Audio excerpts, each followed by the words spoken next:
Hare Krishna, I hope all of you are doing great. Today I'm back with another episode of Bhagavad Gita where we'll be focusing on the Shlok 2 of chapter 1. And I hope you all are having a fun time learning um, all these lessons gradually, which are going to be useful in your life. So today I'm also going to explain some of it in Hindi so that it becomes easier for some of my other viewers as well. So let us get started. And yeah, I am actually very, very grateful that all of you are here and one support, one subscribe means a lot because this is being done for the intention to give the value of wisdom to everyone out there who is looking for it. So I hope that you support me in the journey. And thank you so much for the people who have subscribed and who are regularly watching the videos and learning. It's a journey that we are going to cover together. So thank you so much for that. I'm sending you loads of blessings. Okay, let's get started now.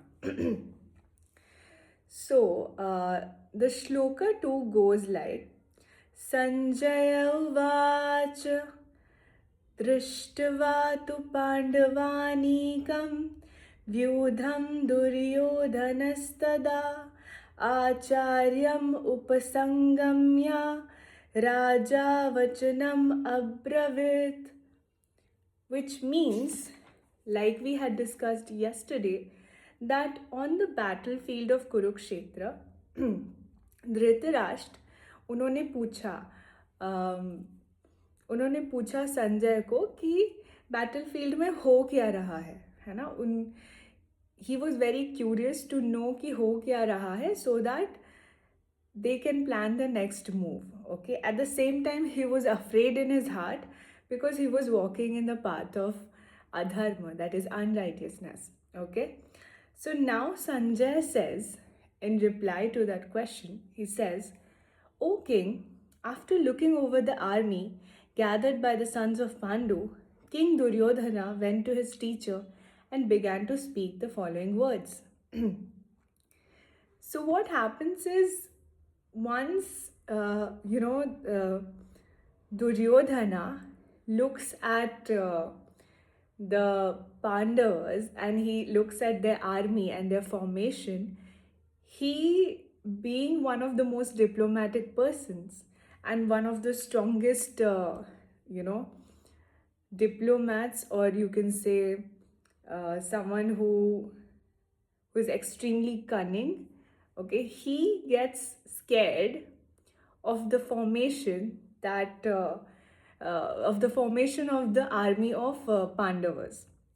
Now what happens is, he was thinking that because he had the Narayani Sena and the army was much more powerful on his side, he thought that he had an upper hand to win.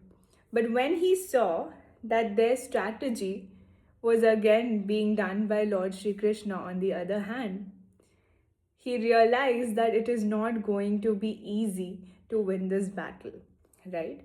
Here it says that Dhritarashtra was blind from birth, like we discussed yesterday, and he was bereft of spiritual vision. What is spiritual vision? Spiritual vision is your inner conscience, which guides you towards what is dharmic and what is adharma. Your conscience that lets you decide if something is right or something is wrong. Usually we have that conscience, right? Whenever we listen to that conscience, we make the right decision.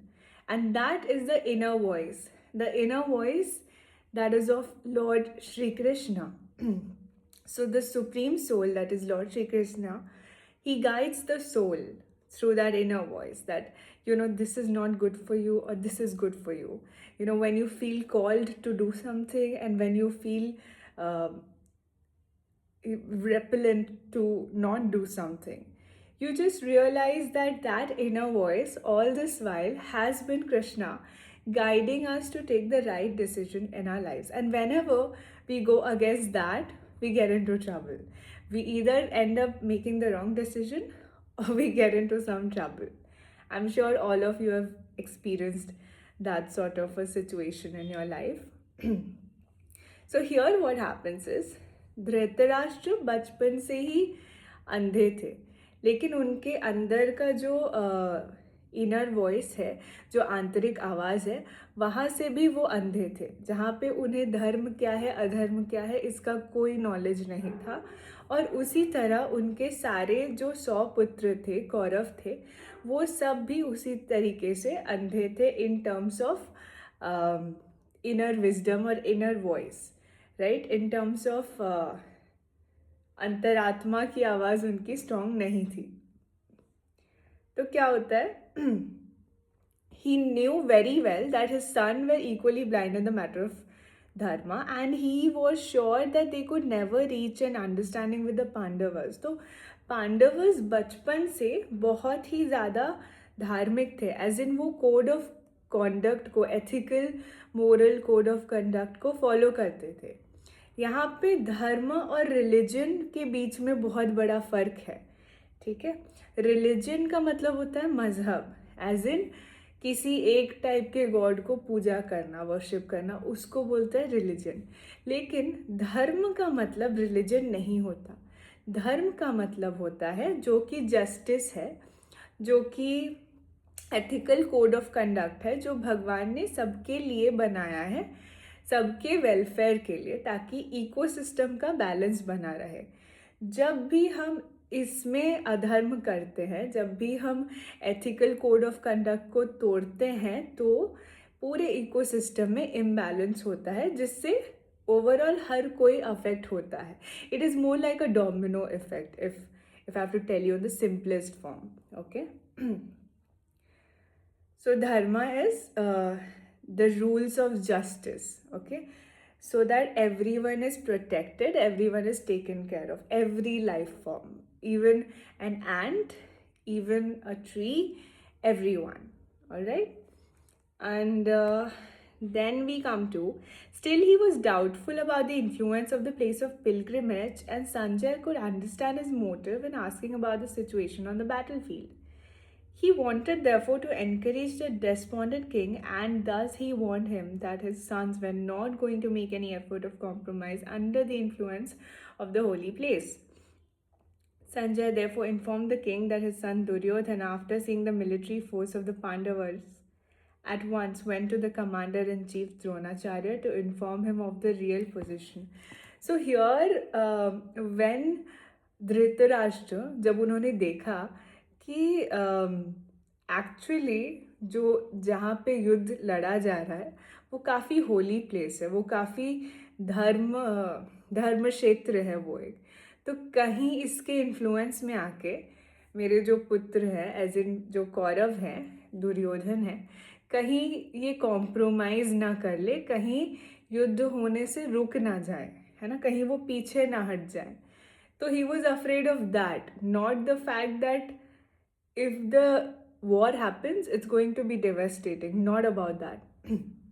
So then what happens is Sanjay tries to cheer him up by saying that now what Duryodhan has done is, when Duryodhan saw the army of Pandavas, he saw the army formation, he saw their Raniti, and then him being a person who only functions with intellect and not ethics, he went to Guru Dronacharya, who was the Senapati of that in that war, okay? So Guru Dronacharya was the guru of both Pandavas and Kauravas in their early childhood. So what happens is, now him being a guru was on the side of adharma. So if you see here, dharma, adharma has nothing to do with age. A lot of people say that age brings in wisdom of righteousness and, you know, of injustice, like us being able to differentiate between that. You will see that it is not that. It is that inner sense of attachment that both Dhritarashtra and Dronacharya had towards their own son that they became a part of the injustice. So it was the moh that they had, the putra moh that they had, which acted against the dharmic conduct that they should have acted upon. Now what happens is Duryodhana is a very diplomatic personality, very cunning, and you can say he has been a part of extreme conspiracies against the Pandavas because he was always surrounded by the wrong company. The company that instigated him towards adharma. Let's say if he was with the right company, he would have learned something better, but he chose the company of Shakuni, whereas Arjun chose the company of Sri Krishna. This is like our inner world, right? There's a negative voice, there's a positive voice. It depends on whose company do we choose. Do we want to become Duryodhana or do you want to become Arjuna? It depends on us, so the choice is ours. Now, what happens is Dronacharya, although Duryodhan is mentioned as the king, he still had to go to the commander on account of the seriousness of the situation. He was therefore quite fit to be a politician. But Duryodhana's diplomatic veneer could not disguise the fear he felt when he saw the military arrangement of the Pandavas.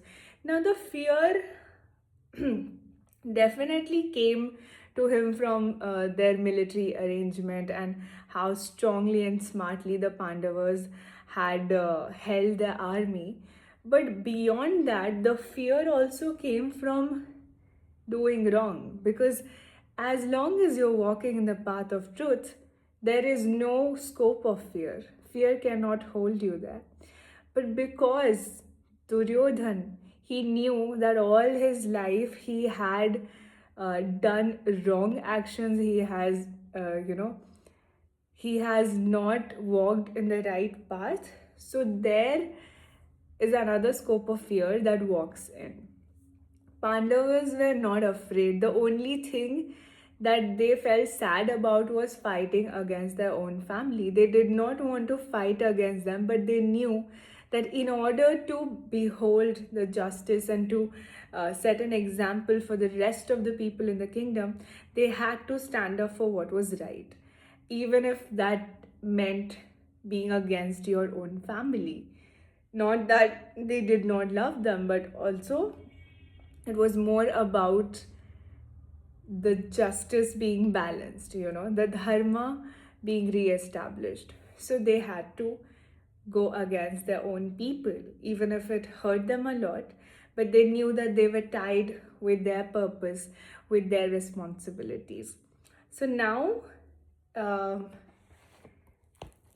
we are done with the second shlok.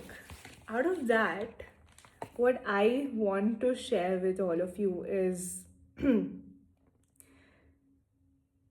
you see that in all this situation, the enemy is not a person. It's that evil attribute inside that person and how they respond to it. For example, in terms of Dhritarashtra and in terms of Dronacharya, it was the moh, the attachment that led them to do something wrong. But had they known how to deal with that attachment in a healthy way, they would not have done the adharma. Else, if they let their detachment win, they could have been able to think in a more unbiased way towards everyone, and would have taken a decision that is for the welfare of everyone, not just their own sons, right? Now, Duryodhana, so the thing with Duryodhana was his enemy was not the Pandavas. His enemy was the negativity in him, the greed in him, the anger in him that made Pandavas look like the villain for him. It was instilled to him from childhood by his mama Shakuni, where the greed of the kingdom was put into that child, and then as he grew up to hate them more and more, gradually he ended up destroying his own self because he let that negativity win. And whenever the negativity wins inside you, it is you who are losing. So for today, this I hope that this is a small lesson that we can all learn, that which voice are we listening to more, and if it's taking us to our better selves, or to the opposite end. So I think it's extremely important to do that daily sort of self-realization audit, I'd say, to understand if our karma is clean or not, right? Hare Krishna. I hope all of you have had a great learning today. We'll meet again tomorrow with the next shloka. Till then, take care. Radhe Radhe.